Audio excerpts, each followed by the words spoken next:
Hello everyone, welcome back to our channel English माध्यम के platform पे मैं हूं आपकी एडुकेटर प्रियंका ठाकुर। और हम सॉल्व कर रहे हैं editorial based practice exercise. Start करते हैं आज का session with thought of the day, that is success comes from hard work and determination and not from procrastination. यानी कि सफलता आपको मेहनत, लगन, डिटर्मिनेशन से ही मिलेगी, ना कि ख्याली पुलाव बनाने से, इधर उधर चीजें टालने से। ठीक है, चलिए स्टार्ट करते हैं। Reading comprehension and practice exercise for SSC GL 2025।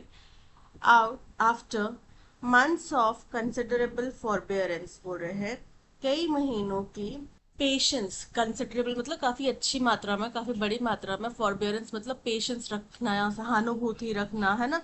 तो ये सब रखने के बाद में the statement by the ministry of external affairs, जो मिनिस्ट्री ऑफ एक्सटर्नल अफेयर्स द्वारा जो स्टेटमेंट दी गई है ऑन मंडे August 4, 2025, मंडे 4 अगस्त 2025 को, pushing back against the US, जो कि यूएस का विरोध करती है एंड द यूरोपियन यूनियन का विरोध करती है, for targeting India is significant. क्यों? क्योंकि वो हिंदुस्तान को टारगेट कर रहे हैं।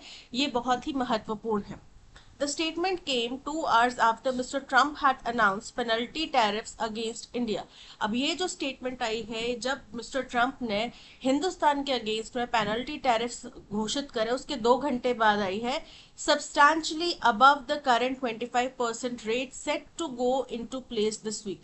और ये किसके ऊपर है? जो 25% का टैरिफ लगाया ना, उससे ऊपर और ऊपर एक हमारे ऊपर पेनल्टी टैरिफ लगाया जाएगा, जो कि इस हफ्ते से 25% का जो रेट है वो इस हफ्ते से स्टार्ट होने वाला है फॉर इम्पोर्टिंग। अब क्यों लगाई है पेनल्टी? किस बात की पेनल्टी लगाई गई है? कि हम इम्पोर्ट कर रहे हैं, आयात कर रहे हैं, प्रोसेस कर रहे हैं और बेच रहे हैं रशियन ऑयल को। अ डे अर्लियर, एक दिन पहले, a senior Trump aide had accused India of financing Russia's war in Ukraine. एक ट्रम्प शासन के प्रशासन के एक सीनियर मेंबर ने, सीनियर जो एक उनके सहायक हैं, उन्होंने हिंदुस्तान के ऊपर आरोप लगाया कि हिंदुस्तान जो है, रशिया ने जो यूक्रेन में युद्ध छेड़ा हुआ है उसको फाइनेंस कर रहा है, उसको फंड कर रहा है। एंड ऑन जुलाई 18, 2025, और 18 जुलाई 2025 को, the EU had announce sanctions on India's Vadinar refinery. तो ईयू ने, यूरोपियन यूनियन ने सैंक्शंस अनाउंस कर दिए, घोषित कर दिए हिंदुस्तान की वाडिनार रिफाइनरी के ऊपर, जो कि पार्शली रशियन ओन्ड है, यानी कि उसमें थोड़ी बहुत रशियन हिंदुस्तानी, रशियन भागीदारी है। And secondary sanctions that will affect Indian refineries, और दूसरे दर्जे के सैंक्शंस लगाए जो कि हिंदुस्तान की रिफाइनरीज को प्रभावित करेंगे। The MEA spokes person said that the measures were unjustified and unreasonable. MEA के जो स्पोक्स पर्सन हैं, उन्होंने कहा कि ये जो कदम बताए गए हैं ईयू द्वारा और अमेरिका द्वारा, ये अनजस्टिफाइड है, गैर वाजिब है और गैर नैतिक है। As the US and EU continue to trade with Russia for goods including LNG, critical minerals and nuclear fuel requirements. क्यों क्यों है ये अनरीजनेबल और अनजस्टिफाइड? क्योंकि खुद ईयू और यूरोप जो है अभी भी रशिया के साथ में व्यापार कर रहे हैं, जिसमें एलएनजी भी शामिल है, जिसमें क्रिटिकल मिनरल्स भी शामिल है, जिसमें न्यूक्लियर फ्यूल रिक्वायरमेंट्स भी शामिल है। The statement also said that it was the US that had encouraged India to keep buying Russian oil to stabilize global markets. और इस स्टेटमेंट में ये भी कहा गया कि यूएस ही वो देश है, यूएस ही वो पहलू है, कड़ी है, जिसने हिंदुस्तान को प्रोत्साहित करा कि आप रशिया से तेल खरीदते रहो, ताकि दुनिया की जो मार्केट है, ऑयल मार्केट है, वो स्टेबलाइज रहे, स्थिर रहे। Something the Biden administration had confirm.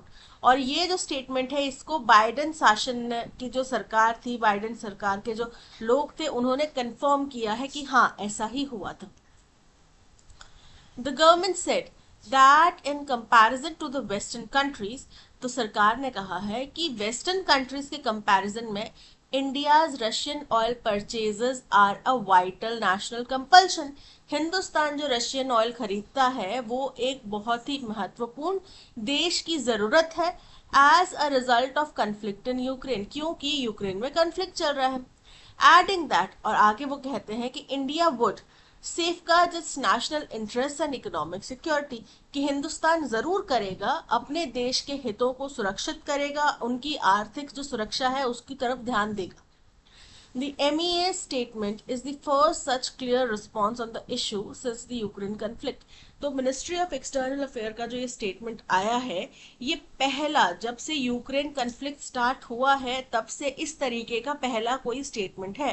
Taken with the union minister Piyush Goyal statement last week on the US announcement of 25% reciprocal tariffs. अब अगर इसको हम यूनियन मिनिस्टर पीयूष गोयल के स्टेटमेंट के साथ में मिला देते हैं, जो कि उनने पिछले हफ्ते जब यूएस ने 25% टैरिफ की, रेसिप्रोकल टैरिफ की घोषणा करी थी, उसके बाद कहा था ऑन अगस्त 7 को.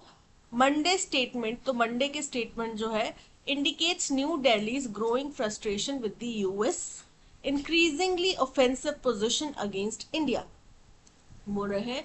तो ये मंडे का जो स्टेटमेंट है वो दर्शाता है कि भारत सरकार जो है वो बहुत ज्यादा फ्रस्ट्रेट हो गई है, परेशान हो गई है, जो यूएस ऑफेंसिव होता जा रहा है ना, किसको लेकर, हमारे हिंदुस्तान के स्टैंड को लेकर, हिंदुस्तान की पोजीशन को लेके इंसल्ट कर रहा है, उससे वो परेशान हो गए हैं. इंक्लूडिंग ऑन इमिग्रेशन, जो कि इमिग्रेशन के ऊपर भी है, ट्रेड नेगोशिएशंस के ऊपर भी है, ऑपरेशन सिंदूर के ऊपर भी है, and Pakistan and India's BRICS membership. और हिंदुस्तान क्योंकि ब्रिक्स देशों का मेंबर है, ब्रिक्स समूह का मेंबर है, तो उसके ऊपर भी वो इन हिंदुस्तान को आंख दिखा रहे हैं कि भाई आप तो अपनी करेंसी लाने वाले. बिकॉज अगर आपको पता हो तो पहले ये बात चली थी कि हमें डॉलर का सब्सिट्यूट ढूंढना चाहिए, और ब्रिक्स देश इस चीज को उजागर कर सकते हैं, एक नई करेंसी ला सकते हैं. ठीक है, कम से कम ब्रिक्स मेंबर आपस में उसमें जो है कर सकते हैं, ट्रेड कर सकते हैं.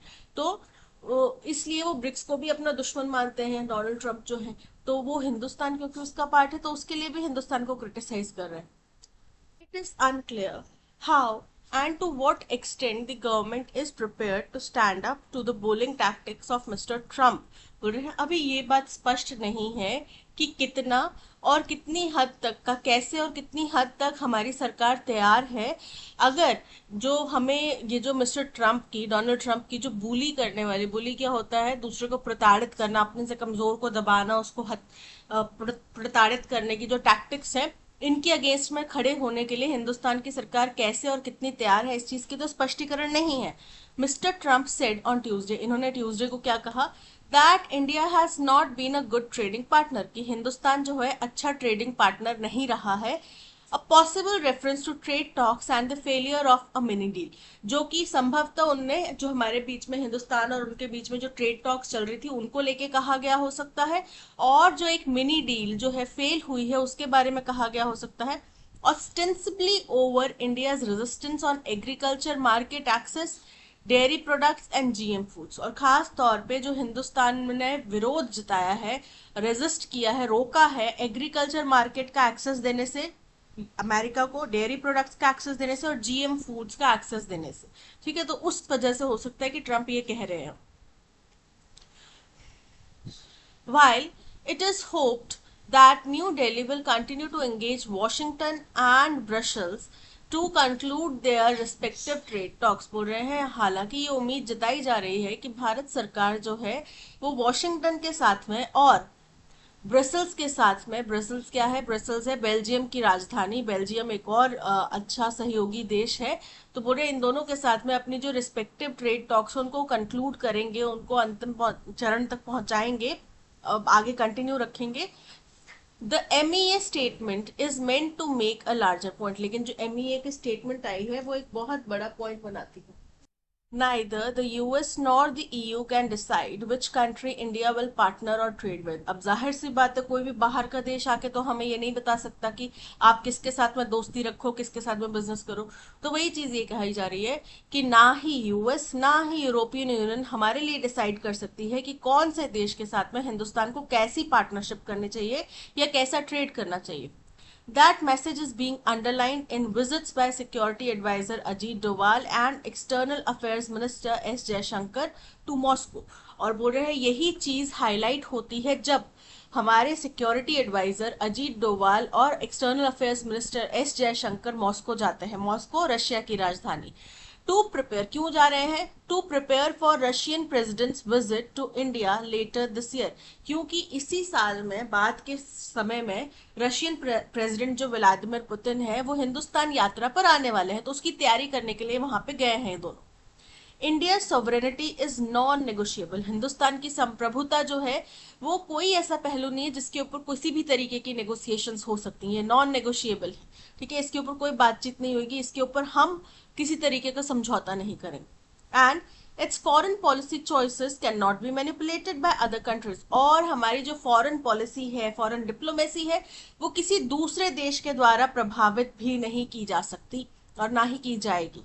No matter how significant their own ties with India, चाहे उस खुद देश के हमारे साथ में जो रिश्ते हैं, जो समझौते हैं, वो कितने ही महत्वपूर्ण हो, पर हम उसके कहने से किसी और के साथ में अपने रिश्ते खराब करने वालों में से नहीं हैं। ठीक है, हम किसी की कही सुनी के ऊपर नहीं चलने वाले। और ये सारी चीजें स्पष्ट हो जाती हैं जो स्टेटमेंट आया है एमईए की तरफ से, मिनिस्ट्री ऑफ एक्सटर्नल अफेयर्स की तरफ से, और जो हमारे देश के जो बहुत ही इम्पोर्टेंट लोग हैं, जैसे कि अजीत डोभाल जी हैं जो सिक्योरिटी एडवाइजर हैं, एक्सटर्नल अफेयर्स मिनिस्टर है जयशंकर जी, दोनों ही मॉस्को यात्रा पे गए हैं। तो ये यहाँ से बात साफ हो जाती है कि भाई आप हमें बुली नहीं कर सकते, आप होंगे जितने बड़े बुली होंगे, हमें बुली नहीं कर सकते। What can be inferred about the MEA, Ministry of External Affairs, shift in stance from the passage?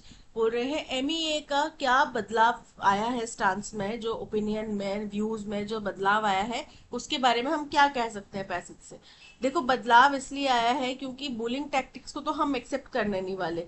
ठीक, तो इसी बात को लेके बदलाव ये आया है कि हमने ओपनली क्लियरली अपना स्टांस जो है, अपना विरोध जो है वो जाहिर कर दिया है। ठीक है, the MEA has completely severed diplomatic ties with the US and EU due to sanctions. Incorrect है, ऐसा नहीं हुआ है। The MEA is expressing strong dissatisfaction after the prolonged period of restraint. बिल्कुल करेक्ट है, हमने मजबूती से अपना विरोध जाहिर किया है। हम बड़े लंबे समय तक सहन कर रहे थे, हम सोच रहे थे इस आशा में, उम्मीद में, या फिर हमारी सहन शक्ति कह लो कि हम माफ कर रहे थे, हम उनकी बातों को सुन के अनसुना कर रहे थे। ठीक है, लेकिन अब वो जो लेवल है वो पार हो चुका है, हमने क्लियर अपना स्टांस बता दिया। Which of the following events occurred most recently according to the passage timeline, passage की टाइमलाइन के अनुसार सबसे रिसेंट इवेंट क्या हुआ है। EU announce sanctions on Vadinar refinery, ये पहले हुई थी घटना, है ना, EU ने जो किया था ये जुलाई के महीने में हुआ था। A Trump aide accused India of financing Russia's war, ये इसी हफ्ते की शुरुआत में हुआ था, मतलब कि स्टार्टिंग वाले हफ्ते में हुआ था, फर्स्ट वाले वीक में। ठीक, तो ये भी इनकरेक्ट है। The MEA issued its official statement on the issue, बिल्कुल करेक्ट है। मिनिस्ट्री ऑफ एक्सटर्नल अफेयर्स का जो स्टेटमेंट आया है ये सबसे ताज़ा तरीन हालिया स्टेटमेंट है। The US encouraged India to buy Russian oil to stabilize global market, ये सबसे पुरानी घटना है क्योंकि ये जो बाइडेन एडमिनिस्ट्रेशन के दौरान में हुई थी। उसके बाद में जो है EU ने घोषणा करी वैडिनार रिफाइनरी को ऊपर सैंक्शंस लगाने की। उसके बाद में ट्रंप के एड ने एक्सक्यूज करा रशिया वॉर को फंड करने का। और सबसे नई तरोताज़ा खबर ये है, तरोताज़ा इवेंट ये है कि MEA ने खंडन करा है, ऑफिशियल स्टेटमेंट जारी करा है। Why did the MEA describe the US and EU sanctions as unjustified and unreasonable? क्यों इनको कहा गया कि भाई ये तो अनैतिक है और गैर जरूरी है। अनरीजनेबल और अनजस्टिफाइड इसलिए कहा गया क्योंकि खुद तो आप उनसे बिजनेस कर रहे हो। ठीक है, अपना आप LPG हो गया, LNG हो गया, ये सब चीजें आप उनसे खरीद रहे हो। ठीक है, मिनरल्स, रेयर अर्थ मिनरल्स जो होते हैं वो खरीद रहे हो, आप न्यूक्लियर जो जरूरतें हैं वो उनसे खरीद रहे हो। तो वो खुद तो इनसे बिजनेस कर रहे हैं और हमें बोल रहे हैं कि भाई आप उनको फाइंड कर रहे हो, तो आप जो बिजनेस करो क्या उसके लिए आप पैसा नहीं दे रहे हो? आप भी तो पैसा दे रहे हो, और बल्कि हमसे कई गुना ज्यादा आप बिजनेस कर रहे हो उनसे। Because India had already stop importing Russian oil, बिल्कुल इनकरेक्ट है, हिंदुस्तान ने कुछ नहीं रोका है, बिजनेस वैसे ही चल रहा है। Because India's oil purchases were negligible compare to the west, because the US EU themselves continue trading with Russia for essential commodities, correct है। तो उनका ऑयल परचेज और उनके ऑयल परचेज का कंपैरिजन नहीं हुआ है दोनों के, पर ये बताया गया है कि EU और US खुद तो अपने ट्रेड डील्स उनके साथ में कर रहे हैं, रशिया के साथ में, और हमें मना कर रहे हैं। So option C is correct. What does the MEA's strong response and recent diplomatic visits suggest about India's current foreign policy approach? बोल रहे हैं क्या बताता है जो MEA का स्ट्रॉन्ग रिस्पांस आया और जो रिसेंट डिप्लोमेटिक विजिट्स हुए, अभी कौन सी डिप्लोमेटिक विजिट्स की बात कर रहे हैं, जो हमारे सिक्योरिटी एडवाइजर्स अजीत डोभाल और external affairs minister S Jaishankar की जो विजिट है मॉस्को की, उनकी बात कर रहे हैं। तो ये तीनों चीजें ये बताती हैं कि हम अपनी संप्रभुता को सुरक्षित रखेंगे, हमारी फॉरेन पॉलिसी जो है वो हमारे रिलेशंस को डिफाइन नहीं करेगी। कोई भी बुली आके हमें बुली करके ये नहीं बता सकता कि तुम कहाँ खाओ, कहाँ बैठो, क्या करो, उठो बैठो हमारी मर्जी से, वो नहीं हो सकता। India is prioritising trade with EU over strategic autonomy, incorrect है। India seeks to isolate the west and ally only with Russia, ऐसा नहीं है कि हम केवल रशिया के साथ में ट्रेड करना चाहते हैं, हम चाहते हैं कि हम सबके साथ में रहें, ठीक है। लेकिन आप अगर हमारी देश की अखंडता को, संप्रभुता को उसके अंदर हानि पहुंचाने की कोशिश करोगे, हमें डिक्टेटर की तरह एक डिक्टेटर की तरह आप हमारे साथ रिएक्ट करोगे, हमें डिक्टेट करने की कोशिश करोगे, तो we that is not acceptable, ठीक है, वो हमें मंजूर नहीं है। India is reconsidering its membership in international forums like BRICS, बिल्कुल इनकरेक्ट है। हिंदुस्तान ब्रिक्स जैसे समिट से, ब्रिक्स जैसे फोरम से खुद को बाहर नहीं करेगा, अपनी मेंबरशिप को रिकंसिडर नहीं करेगा, क्योंकि ये प्लेटफॉर्म्स हैं, केवल हम एक देश के ऊपर निर्भर करके नहीं रह सकते हैं, हमें बाकी तरफ भी अपनी डिप्लोमेटिक पहुंच बनानी पड़ेगी। और अब कंपटीशन हमारा डायरेक्टली अमेरिका जैसे देशों के साथ में होने वाला है आने वाले कुछ समय में। अभी हम 4th नंबर पर पहुंच चुके हैं, 3rd पे पहुंचेंगे, तो फाइट किनके साथ है, जिनके साथ फाइट है तो उनके अगर हमें विरोध में खड़े होना है, सामने खड़े होना है, तो हमें भी स्ट्रॉन्ग पार्टनरशिप्स अपनी दूसरों के साथ में रखनी पड़ेगी। India is reasserting its sovereign right to independent foreign policy decision, बिल्कुल करेक्ट है कि हमारा अधिकार है कि हम अपनी फॉरेन पॉलिसी खुद डिसाइड कर सकें, किसके साथ में ट्रेड करना है, नहीं करना है, वो हम खुद डिसाइड कर सकें। और यही बात हिंदुस्तान ने यहाँ पे दोहराई है, स्ट्रांगली कही है। Choose the word most opposite in meaning for the to forbearance. Forbearance का मतलब होता है सहन करना, सुनना, है ना, पेशेंस रखना। तो उल्टा क्या हो जाएगा, फर्स्ट है कंपोजर, कंपोजर तो इनकरेक्ट है। काम कंपोजर मतलब आपने अपना स्टैचर मेंटेन किया हुआ है, आपने अंदर से गुस्सा जितना मर्जी आ रहा है, बाहर आप उसको हावी नहीं होने दे रहे, दिखाने नहीं दे रहे। इम्पेशेंस, इम्पेशेंस बिल्कुल करेक्ट है, इसका antonym option B is correct. That's all, आज के सेशन में इतना ही। इसी तरीके का full 25 question practice exercise solve करने के लिए आप हमारा पेड कोर्स ले सकते हैं फ्रॉम द वेबसाइट और ऐप। कोर्स में आपको para jumble, RC, cloze test, antonym synonym के क्वेश्चंस और एरर फाइंडिंग के क्वेश्चंस मिलेंगे, जो कि एग्जाम पैटर्न बेस्ड है। तो अपनी प्रैक्टिस को और ज़्यादा इम्प्रूव करने के लिए आप कोर्स परचेज कर सकते हैं। Thank you so much for watching. अगर आपको कंटेंट पसंद आया हो तो लाइक, शेयर और सब्सक्राइब जरूर कीजिएगा। मिलते हैं नेक्स्ट सेशन में। Till then keep learning and keep practising. Bye bye.